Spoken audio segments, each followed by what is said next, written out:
Hello ma'am, masih video sidi koi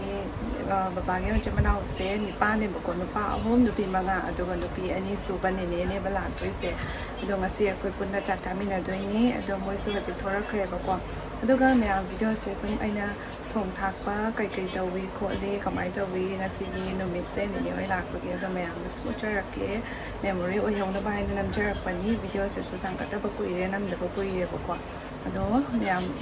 makatan yang binarsi Ma'am ngasigi Mathel sidingam torni yenam torani nga di mamaga bobokana chadna bane bakwa ado akhoi di yen loi cha bani na aduga nga se khara tawthoga thamge tawbane khara exom yame bakwa kangsoi gomba da su thak pa yana baki hajik taw pa hawzare Ma'am ngasigi kukar macha sigana torbo champut kamthok bagi aina hapchan jakhre chini khitanga hapaga asigana nga thongna bagi nga laizare bakwa aduga ma'am asida janam tilho sing suratam jare asena yen gi oidoini asena nga gi orani alu ka yam haproi aduga asena waton ga alu ga metoini ase su kam thokpa loi jare ba ko chak su kam ba loi jagre hezang ta ngai re ba ko hausi asida nga taw ba su loi rakore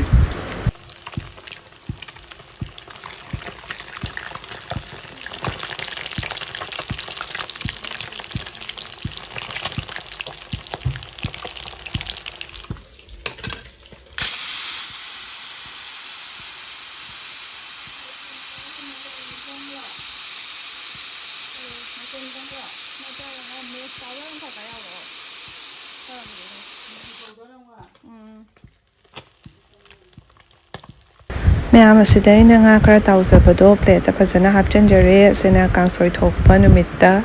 hapnabaki oinabani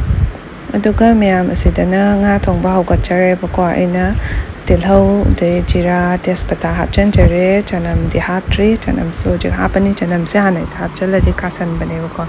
aduna chanam se je hapke tawri hapcharake aduga matang som yang biro ma'am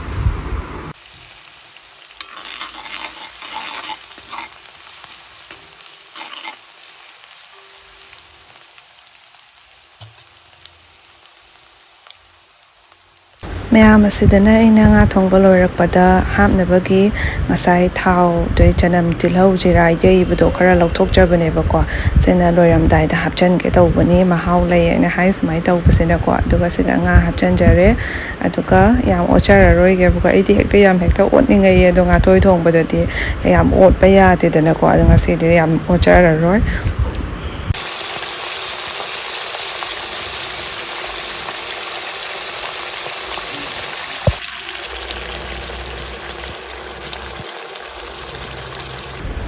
Ma'am housing machal khara chai sanjarake aduga mahi hapaga momo machal se hapchan ke tawbani bakwa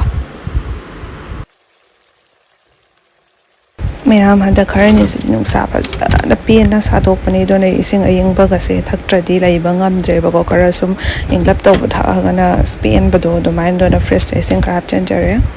Ma'am nga se khara mole e aduna alu ga tomato ga so hapchan jare bakwa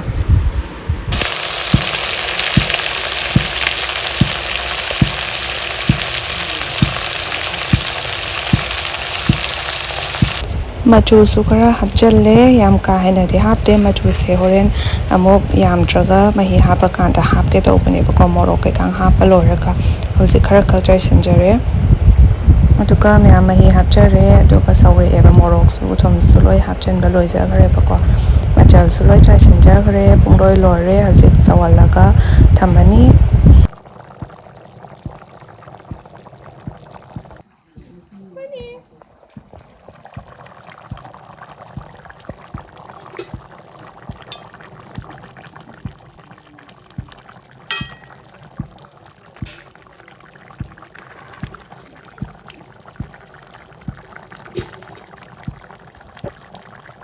Ma'am hawsik samaroi se hapchan jarage hari pop so hapkre bakwa samaroi da sada nga da hapase manam yam nungshira ka hawbado ide samaroi manam se ngaujai bakwa hawse hapchan jare adoka bahi se so sum kangsalak tore bakwa yam sathena so kangaloi ingjala aga sum kangjalak bane bakwa bahi se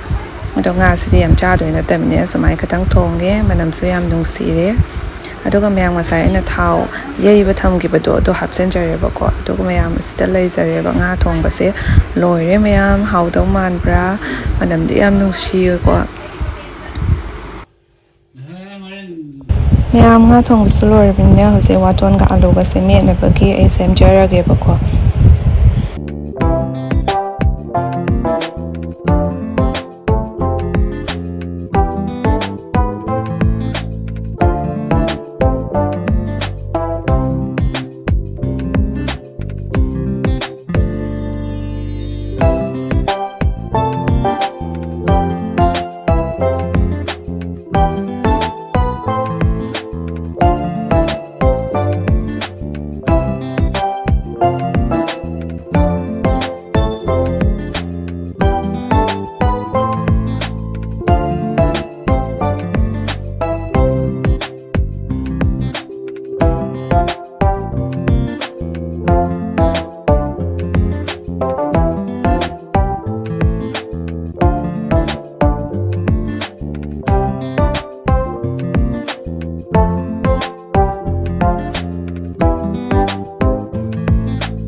ꯁꯥꯗ꯭ꯔꯣ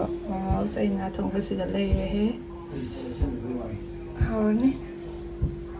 ꯃꯌꯥꯝꯁꯤꯗꯅ ꯋꯥꯇꯣꯟ ꯃꯦꯠꯄ ꯂꯣꯏꯖꯔꯦ ꯇꯣꯅꯤꯡꯈꯣꯛ ꯈꯔ ꯍꯦꯛꯎꯅꯤ ꯑꯗꯨꯒ ꯍꯥꯞꯆꯜꯂꯅꯤ ꯉꯥ ꯊꯣꯡꯕ ꯂꯣꯏꯔꯕꯅꯤꯅ ꯑꯩꯈꯣꯏ ꯍꯦꯔꯣꯅ ꯑꯃꯨꯛ ꯌꯦꯟ ꯊꯣꯡꯊꯕꯤꯗꯣꯔꯦ ꯁꯤꯗ ꯂꯩꯖꯔꯦ ꯃꯈꯣꯡ ꯀꯌꯥꯅꯣ ꯑꯅꯤ ꯃꯈꯣꯡ ꯑꯅꯤ ꯈꯛꯇꯔꯣ ꯃꯔꯤꯔꯣ ꯃꯇꯨꯡꯒ ꯆꯥꯅꯤꯡꯗꯦꯗ ꯑꯩꯗꯤ ꯃꯔꯨ ꯃꯔꯥꯡꯁꯦ ꯆꯥꯅꯤꯡꯉꯦ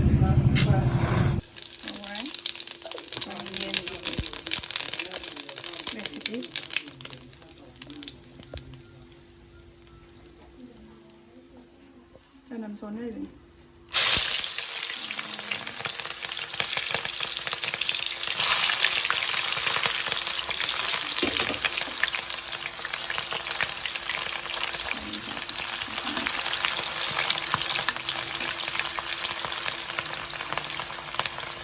ꯑꯁꯤꯗꯅ ꯉꯁꯥꯏ ꯑꯩꯅ ꯆꯝꯐꯨꯠ ꯀꯥꯝꯊꯣꯛꯆꯈꯤꯕꯗꯣ ꯑꯁꯤꯗ ꯂꯩꯖꯔꯦ ꯇꯣꯔꯕꯣꯠꯅꯦ ꯆꯝꯐꯨꯠꯁꯦ ꯆꯤꯅꯤꯒ ꯌꯥꯝ ꯍꯥꯞꯈꯤꯗꯦꯕꯀꯣ ꯌꯥꯝ ꯊꯨꯝꯃꯁꯨ ꯆꯥꯅꯤꯡꯗꯦ ꯌꯥꯝ ꯆꯝꯃꯁꯨ ꯆꯥꯅꯤꯡꯗꯦ ꯃꯌꯥꯝꯁꯦ ꯑꯩꯈꯣꯏ ꯍꯦꯔꯣꯅ ꯌꯦꯟꯁꯦ ꯍꯥꯎꯅ ꯊꯣꯡꯊꯕꯤꯗꯣꯔꯦ ꯉꯧꯊꯔꯦꯕꯀꯣ ꯍꯩꯕꯅꯤꯗ ꯌꯦꯟ ꯊꯣꯡꯕꯗꯤ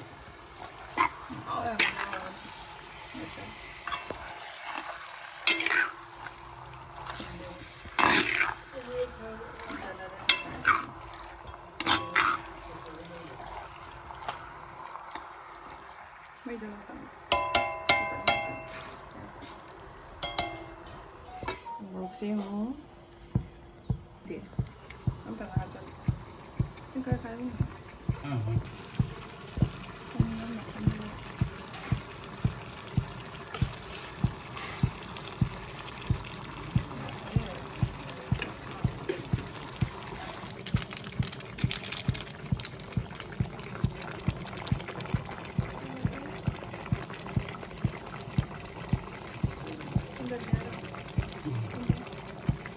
ꯄꯨꯡꯁꯦ 10:30 ꯇꯥꯁꯜꯂꯛꯑꯦ ꯌꯦꯟꯁꯨ ꯊꯣꯡꯕ ꯂꯣꯏꯁꯤꯜꯂꯛꯀꯗꯧꯔꯦꯕꯀꯣ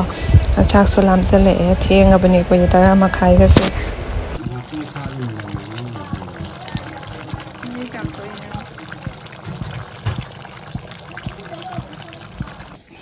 ꯃꯌꯥꯝ ꯑꯩꯈꯣꯏ ꯃꯅꯤꯡꯗꯒꯤ ꯇꯣꯅꯤꯡꯈꯣꯛ ꯈꯔ ꯍꯦꯛꯈꯤꯒꯦ ꯇꯣꯅꯤꯡꯈꯣꯛꯁꯤꯁꯨ ꯐꯣꯏꯃꯟꯗꯅ ꯌꯥꯝ ꯌꯥꯎꯗ꯭ꯔꯦ ꯁꯣꯝꯗꯁꯨ ꯂꯩꯔꯝꯗ꯭ꯔꯦ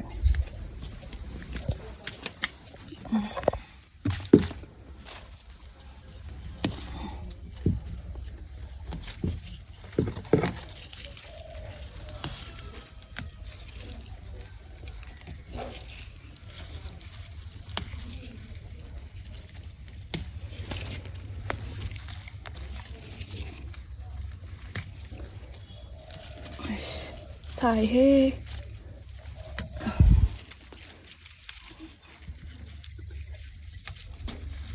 ꯑꯅꯧꯕꯒ ꯂꯣꯏ ꯐꯣꯏꯖꯜꯂꯦ ꯄꯥꯟꯗ꯭ꯔꯕꯅꯤꯅ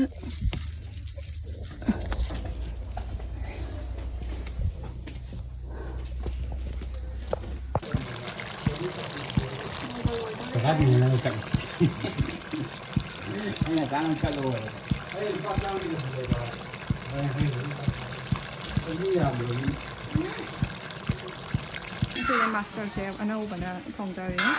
Okay. Mày hầu lên làm sao thế chứ? Mẹ em chắc thong số rồi nó sao thế sao thì sai hay cho nó cái này thì hiện số thong vậy bao nên là ngã fan cha là cái sao sinh đơn mình đi mai cái sẽ chắc con chồng về cũng làm làm cái xe mình nếu số thong vậy bao dòng đi đâu là anh ấy top tới đây làm tôi sẽ rồi đi về mà khá tàn là sinh mình là si cha và cái xe út và xe để út kia bao yên xí mẹ em thong bớt số rồi đấy ai sinh hoạt sau là số rồi đấy mà chú cái xe em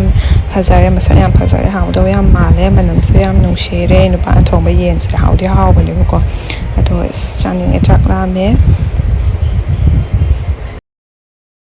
em chắc chắn hôm sau cái nene cái phần này video số này mình là memory của hệ nó bahai na baba de chắc chắn cái mama bố cái site chari đó cái chân chân số sắc là mẹ cha cái bao có đó cái cha cái cha rồi mình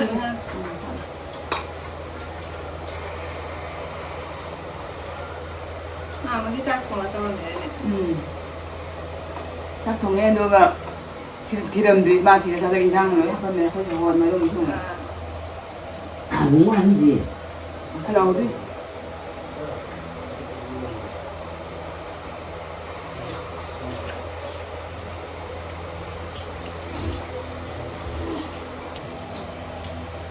nhưng mà Nào cũng có gì? ăn sổ đậm Không phải đâu.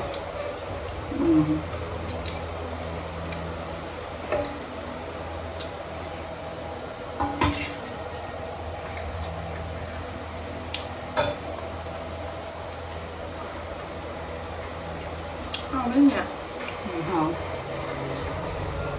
hơi để 와서 우리네 와서 사비. 그 선물 가사야 되는 거 사는데. 난 되긴 하네.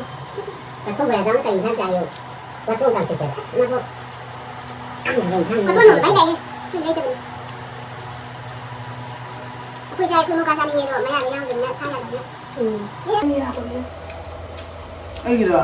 ấy mặc quần áo của mình hả bạn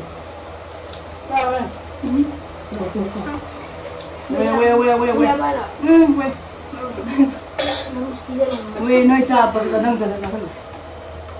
nâng cha bây giờ kì đấy là cái số cái sao được cái mình là bây giờ kì là sai à là thầy thầy mới sai rồi nhỉ ôi em sẽ được cha mình chỉ sai cái được ạ thầy mới thà tay gần cái pan giờ nhỏng qua ra thì mình sai à là rồi mà Cái sao rồi gì ra nè.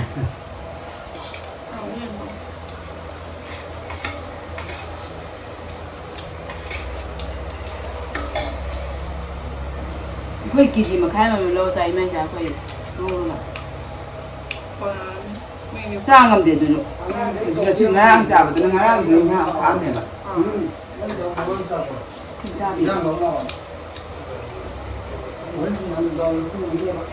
lâu lâu hay rồi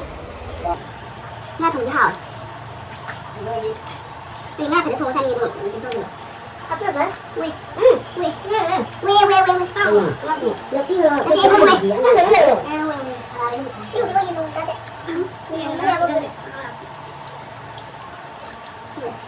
Sao chẳng cháu?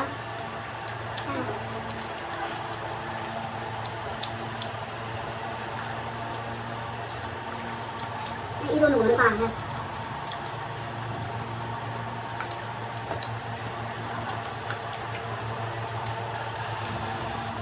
Này chứ nhảy rồi. Nhảy.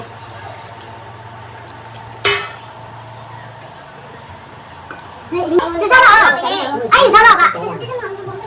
Nó đi xe sao đó ở đây gì vậy? Không hiểu rồi. Sao đó sao đó? Sao đó? Không đâu cái này. Sao là không đâu cái này mà. Nhiều lắm rồi. Không đeo gì ạ. Tao tao lại. Bây giờ thế nào cái này vô mà thôi. Cái này làm gì? Nó thấy là vậy. Nó là làm thì là làm nó làm gì? Hay nè. Ông nói nhiều khi đây nó vậy. Còn đó. đúng là tiền cái đường đào nhà thế hôm nay có một cái cái nhà này mà đi nhưng mà đấy là được cái làm cái này con tàu em vào đi ra người ta rồi về còn nữa không ạ không người ta phải đây rồi đấy à thôi ạ là cái gì đó mà như này nhưng mà một cái sai đi không thì đúng là sao vào cái gì không biết không hả cái số đấy vào đấy rồi cái này em đang ở đây à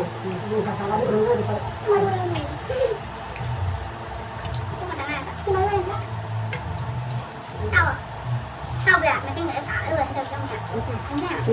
sao chưa làm gì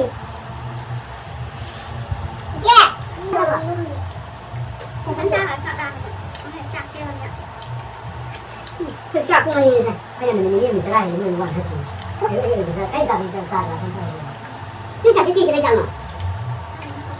không phải cần tôi đi về nữa cơ mấy eo cho mình ok là sao nhưng mà chưa ăn gì cả bữa nào cũng thao lắm rồi người ta cắt tao người ta nó đi ra rồi muốn cũng thao mà còn anh muốn nó ngắt cái thao đâu thì như nhà nó cái sầu thao cái tần thao đây cái ninh để nó thao nó thao cái ông trang xung quanh tí đấy thao ra cái chưa quên được cái gì đây này cái chuyện cái này tôi xung quanh chắc chắn nó không được đi ra này thì không này đi được nó mà để nó cái là ta tập phòng coi sáng về phòng mua đâu cái phòng này hai người làm việc thì cần thuốc đầu còn tôi mới sao Bây giờ chưa? Không rồi. Chờ một chút. Đang quên cái chai đi hay đi nữa. Nó đi cái cái đầu đi. Tự nhiên cái này con dài. Tự nhiên là ăn gì? Bữa ra thì bữa ra thì nên tầm. Bây giờ một cân chai được. Bây giờ sắp rồi.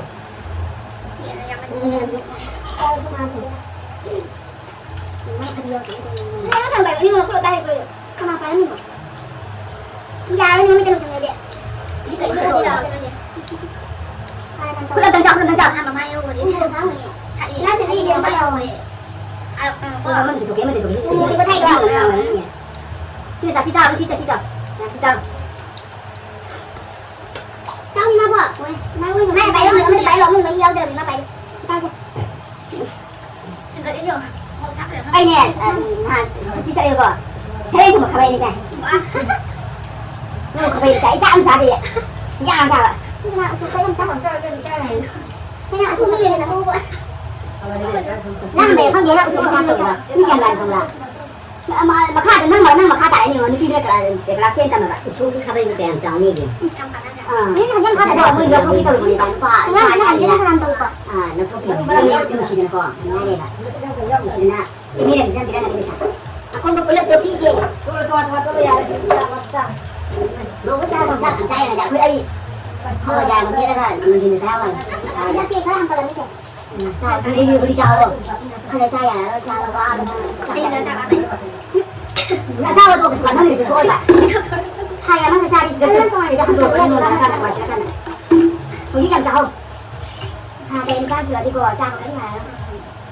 nó nấu cái gì sao cái đó có được phát lạ là mình lái từ nhà bò chaiนี่เป็นยังไงอะดูค่อยดีนึงก็ได้ดีซาบดีอย่างนี้ซาบดีเนี่ยอันนี้ป้าชวนไปเลยอันนี้ป้าชวนที่จะสักเฉดทางนี้ป้าเนี่ยสักคนมันซาได้อยู่ก็ไอ้จับไอ้ห้าผมมันซาเฉดใจไอ้จับไอ้ดูใบกูปิดช่วยทักเป็นแต่ฉันเลยนั่นคือเชียร์นั่นถูกจริงเนี่ยเชียร์นั่นเลยเชียร์มันก็ไอ้เชียร์เนี่ยไอ้เชียร์นี่คือที่ไม่ได้ที่ลุงดังที่เชียร์มันไม่เชียร์ไอ้คุณเนี่ยมันไม่ได้ไอ้ฉันคนเดียวตัวไอ้ไอ้ที่เชียร์ซาค่ะคือขี้หมดจับไม่ได้เลยคนจับนี่cái nó chào chào chim một thiên sản tại đây là con coi là gì cái ra đấy hay ra cái chồng hay cái chả thằng này là con nào cũng có cái nào cũng có từng được ra nữa quay lại vui vậy cái trai như nó cái nó đây là anh ra cuốn này cho nó vậy nơi ra cô anh quay đò này nè quay đò này đang thằng này được nè sao cái không nói là sai là sai nên là sai rồi là không nói là thì nó có thuê học đúng rồi cha con đang gọi là cha đi hay gì cha gọi sao cái nào nhé tôi nói cha gì vậy mà mấy thằng rồi cái cha thì đỉnh luôn